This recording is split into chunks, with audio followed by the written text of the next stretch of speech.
here's what happened. 3 days of trades, rumors, reports, false trades. July 28th, that was 3 days ago. Emmanuel Clase, one of the top trade pieces at the deadline. The most valuable closer in baseball since 2022. He's got a 1.99 ERA. The Dodgers, Phillies, and Mets, they were in on him. Everyone was in on him. Turns out Clase was placed on paid leave in a sports betting investigation. So Clase off the table, right there. Ruined the Guardians trade deadline, possibly. He's staying in Cleveland. Let's see if he ever plays another baseball game again. All right, then there was Eugenio Suarez. I would say by far number one trade piece available. Offensively, definitely number one trade piece available. That night, this guy gets hit in the hand, leaves the game. Shit, the number one trade piece can't get traded. His hand is injured. So that changes everything. All right, that night again, the Rays make the first trade of the deadline. Danny Jansen goes to the Brewers from the Rays. Brewers get a backup catcher to kick off the deadline. All right, the guy gets traded at 5 o'clock, and at 8 o'clock, he's in the dugout full Rays gear for the team that just traded him. That's pretty much all the Brewers did, right? Shelby Miller and Jordan Montgomery. Montgomery's done for the season. Okay. So it was like Shelby Miller. He's been injured, I think, but That's just life as a Brewers fan. You guys have the best record in baseball. Your trade deadline acquisition, a backup catcher, and 2 injured relievers. They also... one starter. So then you had David Bednar. Reports are that David Bednar is on the block. All right, so this is the rumor. Tigers, Phillies, Rangers all inquired about Bednar. This is a 2-time All-Star, led the league in saves in 2023. Terrible 2024. Hadn't given up a run in 23 appearances, though. So this guy was hot as crap. The streak ended. The Rangers want him. The Rangers don't have a closer. 4th-ranked bullpen in the league without a closer. The Phillies obviously want David Bednar. They're 24th in bullpen ERA. Their closer is serving an 80-game suspension and will not pitch in the playoffs for steroids. The Tigers, they need a bullpen. They rank 20th. They're in on Bednar. The Blue Jays were in on Bednar. These are all the teams that need relievers, right? And this deadline, this was the relievers deadline. This was a closer's bonanza. It's closing time. The relievers were going like cakes, all right? On Wednesday, the Blue Jays add to their bullpen depth. They trade for Sir Anthony Dominguez in the middle of the game on Tuesday. Game 1, he's on the Orioles. The Orioles and Blue Jays are playing each other. This guy gets traded from the Orioles to the Blue Jays, gets a new jersey, and goes to the Blue Jays in between games. A few hours later, after being on the Orioles, he pitches against the Orioles. The 8 on his jersey is upside down, Mitchell. What the fuck is going on? He shuts down his former team, pitches 1 inning, strikes out 2. Faces the Orioles again the next day, strikes out 2 in 1 inning. So Sir Anthony Dominguez, great start to the Blue Jays tenure. His good bullpen depth piece. He's got 3.09 ERA this year. Blue Jays definitely wanted more. That's just a small piece for the Blue Jays, and they did. Yohan Duran, another closer. Closing time. He's on the trade block. Minnesota is burning it, people. They're getting rid of everybody. If you were a Minnesota Twins player yesterday, you're probably not a Minnesota Twins player today. This guy's got the fastest fastball in the league, 101 miles per hour. That's his average. He's not a free agent until 2028. Since 2022, when he entered the league, 9th lowest ERA, 8th most valuable reliever in MLB. Just a few hours after the Dominguez trade, Yohan Duran on Tuesday is seen getting up and leaving the bullpen, giving hugs in the middle of a game.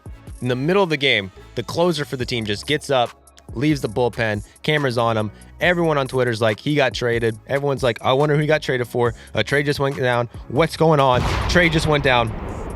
There was no trade. The guy just left the bullpen for no reason. We don't know what happened, but he didn't get traded. More reports come out that the Yankees are in on a closer, okay? Yankees' current closer, Devin Williams, not so hot this year. 5.01 ERA. He allowed a run in 4 of his last 6 games. So there's reports that the Yankees are pursuing David Bednar from the Pirates and Ryan Helsley, another closer. Closing time. All-Star last year, led the league in saves, so it was 102 miles per hour. The Blue Jays were in on him. The Dodgers, they were in on him. The Phillies, they're in on him. The Tigers, the Mets, also in on Helsley. Then the Giants shit the bed. It's been bad. Since they traded for Devers in June, they have the worst record in baseball. They have the worst offense in baseball since getting Rafael Devers. This week, they just got swept by one of the worst teams in baseball, the Pirates. They had a 65% chance to make the playoffs at the time of the Devers trade. Now, what are they at now? Playoff odds are now 12.8%. So all of a sudden, they went from buying to selling in 3 days. Reports come out that their closer, Camilo Doval, is now on the trade block. So as you can see, if you need a closer, there's closers available. More reports that the Giants are willing to trade Justin Verlander, basically out of respect. Like, the Giants were just like, yo, Verlander, if you want to leave, we'll trade you to whoever you want. Like, if you want to pitch for another team, we'll let you do it. You're 42. We respect you. You're not going to win on this team. You got a 4.5 ERA. We don't even want you, really. So if you want to go to another team, we'll trade you. Then they trade reliever Tyler Rogers to the Mets. They didn't seem like they really needed a bullpen. The Mets right now rank 11th in ERA. Their closer right now, Edwin Diaz, 6th in ERA in MLB. Now they got Tyler Rogers, who's been the 9th best reliever in the league by ERA. He's got the craziest throwing motion in baseball, by the way. Like, one of the sickest submarine pitchers ever. I mean, knuckles dragging on the dirt. He goes to the Mets. Less than a day later, the Mets sign Ryan Helsley. So the Mets now have the 6th and 9th best relievers in the league, according to ERA, plus a guy who led the league in saves last year. Essentially, they got 3 closers on one team right now for the New York Mets. They had to give up 6 prospects in return. None of these prospects are in the top 100. None of them are even ranked in the top 10 in the Mets organization. Pretty good haul, Mitch. Really good haul. Those 3 relievers, plus they added Gregory Soto. You go from 100 miles an hour in the 7th inning to Tyler Rogers throwing underhand, hitting people in the face while they swing, to Edwin Diaz in the 9th. That is a unhittable combo. So at this point, it looks like the Mets just secured the best bullpen in the league. I'm ready to crown the Mets trade deadline winners. But wait. Like I said, closing time. There's a lot more closers to go. The Tigers need bullpen help.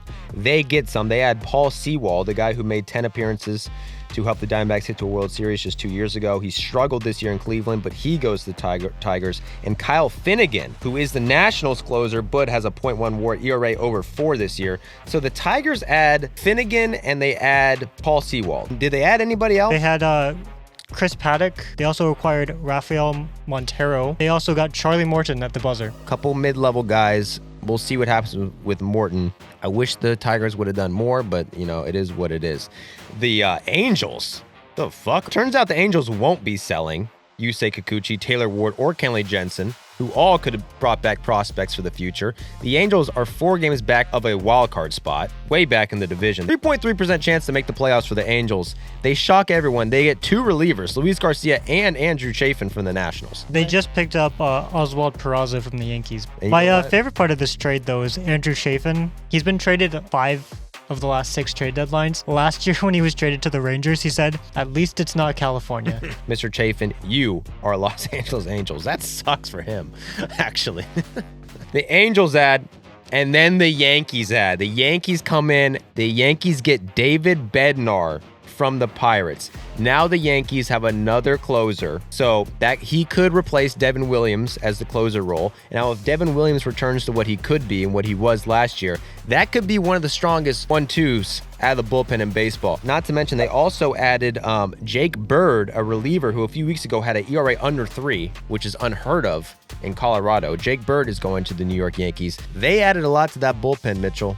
No spoiler alerts, but that wouldn't be it for the Yankees. So the bullpen arms are dwindling down. We just named off like 8 fucking bullpen guys. The Dodgers still haven't done anything. The Dodgers rank 24th in bullpen ERA. They need bullpen help. They have more assets than anybody. Reports come out that they're in on Yoan Duran. Then there's another conflicting report. They are not in on Yoan Duran, and they are not in on Mason Miller. The Dodgers really didn't do much to Dodger standards. They added 1 relief pitcher, Brock Stewart. This guy is pretty unknown, but he's got a 2.38 ERA, and a guy named Paul Gervasi, who only has 6 major league innings in his career. Did the Dodgers do anything else that I missed? They traded Dustin May to the Red Sox. They also got Alex Call from the Nationals. All these big closers to go off the board at once. It really is shocking that the Dodgers didn't get any of them. The Dodgers always make big moves at the deadline, even when it looks like they don't need to. Last year, they had 100 wins at the fucking All-Star break. They got Tommy Edman. A few seasons ago, they got Trey Turner and Max Scherzer at the deadline. That's what the Dodgers do. This year, completely different. It's a little disappointing for me. 8 other relievers who got traded this deadline and didn't go to the Dodgers, but that was the one area the Dodgers needed, and it was the one deadline to add relievers, and they added couldn't even get Raciel Iglesias. The Phillies end up signing Yoan Duran. Now the Phillies got an elite closer. That's That was their biggest need. They had to give up their pitching prospect, Mick Abel, a former first-round pick, but that's the last thing the Phillies need right now. They already have the best starting staff. This increases their chances to win the World Series. Yohan Duran in that Phillies bullpen, I like that trade. We saw the Mets pick up those relievers, and we're like, fuck, we really need relievers. These teams are neck and neck right now. The Mets are a half game up on them. These teams were not done yet. The Mets and Phillies, big deadlines. Padres also weren't done. The Padres might have had the biggest deadline of all time. In terms of players traded, I would argue, yeah. The Padres gave up their number 1 prospect, number 3 prospect, number 4 prospect, number 6 prospect, number 7 prospect, number 12 prospect, number 13th prospect, number 17th prospect, number 26th prospect, number 29th prospect, and Tanner Smith, and Brandon Buttersworth, and Stephen Kolek. Remember when I said the Mets are the strongest bullpen in the league now? That didn't last long. The Padres made a shocking trade. They gave Mason Miller from the Athletics. This guy was an all-star last year, maybe the nastiest pitcher in baseball for much of last year. He's not a free agent until 2030. Padres also get J.P. Sears in the trade, but have to give up Leo DeVries. Okay, number 5 prospect in baseball. The most controversial trade of the deadline. The last prospect ranked this high to get traded was in 2017. It was Eloy Jimenez from the Cubs. So it's very rare that you see a prospect this high get traded, and they did it for a bullpen arm. And if you're in the analytics community, sabermetrics, they don't really like that value. But they add Mason Miller on top of what already was the number 1 bullpen in the league. By ERA, by whip, hits per 9, they add Mason Miller on top of that. What does that make them, Mitchell? The best bullpen in baseball. What makes that even more interesting, the Padres, according to reports, were also reportedly trying to sell Dylan Cease. Okay, Dylan Cease, top 4 in Cy Young voting 2 of the last 3 years, led the league in strikeouts per 9 twice. A lot of teams are looking for starters. The Cubs, the Astros, the Tigers, the Mets, the Yankees, the Blue Jays. There's like not a lot of starters available. Report comes out that the Marlins talked about trading Sandy Alcantara to the Mets. He's a former Cy Young. He's had a bad season this year, but 2 scoreless outings his last 2 starts. More rumors say Charlie Morton's going somewhere, maybe the Yankees. Report says there's a lot of ties between Dylan Cease and the Astros. That kept coming up. Shane Bieber was made available. The guy hasn't pitched since last year. He's coming off Tommy John. Had a successful rehab start. The first starter to get traded was Zach Littell. He gets traded to the Reds. The Reds also got Brian Hayes, so not a lot of people expected the Reds to be adding, but they had 2 players. All right, they only have a 17% chance to make the playoffs. 3 games back of a wild card spot. Could that be the difference for the Reds, Mitch? Probably not. It's also reported that the Diamondbacks are looking to trade Merrill Kelly. Diamondbacks are trying to get rid of everyone. As this is happening, news breaks that Eugenio Suarez, the X-rays came back, they're negative. Hand's fine. He plays on Wednesday. Eugenio Suarez is back on the market. Starting pitching market stalled. No one is getting picked up as a starting pitcher. Position players start falling off the board. Yankees add more outfield depth. Austin Slater from the White Sox. The White Sox are trying to do more. Keep talking about Luis Robert being traded. He's been heavily pursued by the Phillies and the Mets. Before that can happen, the Mets trade for Cedric Mullins. So Cedric Mullins to the Mets. They replace Tyrone Taylor and Starlin Marte. Rich get richer. The Mets add Cedric Mullins on top of 2 elite closers. And that's already a first place team, Mitchell. I'm just saying, the Mets might have the best deadline. You know who that's bad for? The Phillies, bro. The Phillies are looking at the Mets and what the Mets are doing. They're like, we got to do something too. The Phillies trade for Harrison Bader. A lot of people say it's because he's white. Elite defender. He's had a great offensive year. So not only do the Phillies get a closer, the Mets get a closer. Not only do the Phillies get an outfielder, the Mets get an outfielder. Both these teams all hands on deck to beat each other and win a World Series. Big deadline for the NL East. 2/5 of the NL East. Braves didn't do shit. Everyone was talking about Ozuna getting traded to the Padres. Kept getting linked with all these teams. Ozuna goes nowhere. Rossiel Iglesias, every closer gets traded except for him. He stays in Atlanta. And the Braves are back. So Bader, he leaves the Twins, and he ain't the only one, all right? The Twins got rid of every single player they had. If you're a Minnesota Twins fan, prayers to you. They are selling, bro. Mid-game, Willie Castro leaves the game. Everyone thinks he just got traded. Now, that just happened to Duran, who's also on the Twins. Turns out, Castro didn't get traded either. All right, he leaves the game in the middle of the game, hugs everybody, didn't get traded. A day later, he gets traded. Willie Castro going to the Cubs. What else did the Cubs do? So Michael Soroka from the Nationals. They got Andrew Kittredge from the Orioles. They got Taylor Rogers, and then they got Castro. So not like an exciting deadline if you're Cubs fans, but these are pieces that you would like to add if you're the Cubs. I saw a report from Rosenthal that the Cubs were going to be the #1 team, active team of the deadline. Didn't work out that way. Twins were very active. Louis Varland, Griffin Jax, Ty France, Carlos Correa, Danny Colombe, Willie Castro, Brock Stewart, John Duran, Harrison Bader, and Chris Paddock. That is 10 of the 26 people who are on the 26-man roster, traded. Traded Carlos Correa back to the Astros. So he was still owed $103 million. He's signed through at least 2029, I believe. And they're eating $33 million. Carlos Correa had a no-trade clause. He comes out and says that he's only going to waive that if it's going back to the Astros. The Astros, first place team, but currently have 18 players on the injured list. Their third baseman, Isaac Paredes, I don't know if you saw, out for the season. He's also, I think, going to play third base for them, and he's got leadership qualities. Love when teams get the band back together. And the Astros did this a few years ago with Justin Verlander, if you recall. He left, went to the Mets, just to come right back home to the Astros. And what happened after that? Won a World Series. Won a World Series. Twins fans, you are not winning the World Series. According to one player, quote, now no one wants to stay. If they're selling like this, nobody wants to stay. Sorry, Twins fans.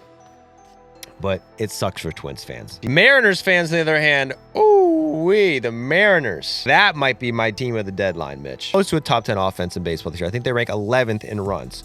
Weren't expected to be a good offense. A few days ago, they add Josh Naylor to the team. That's a big acquisition. All right. Did I hear what I said about Eugenio Suarez? The #1 bat available at the deadline. Eugenio Suarez is a Mariner right now. They had to give up their #9 prospect. However, this system has 8 prospects in the top 100, so that feels worth it. The rotation is stacked. And now this offense, who sucked for years, now has Julio Rodriguez, the big dumper, Randy Arozarena, Josh Naylor, and Eugenio Suarez. All of a sudden, this offense looks like one of the best in the AL. Me personally, they're my AL favorites.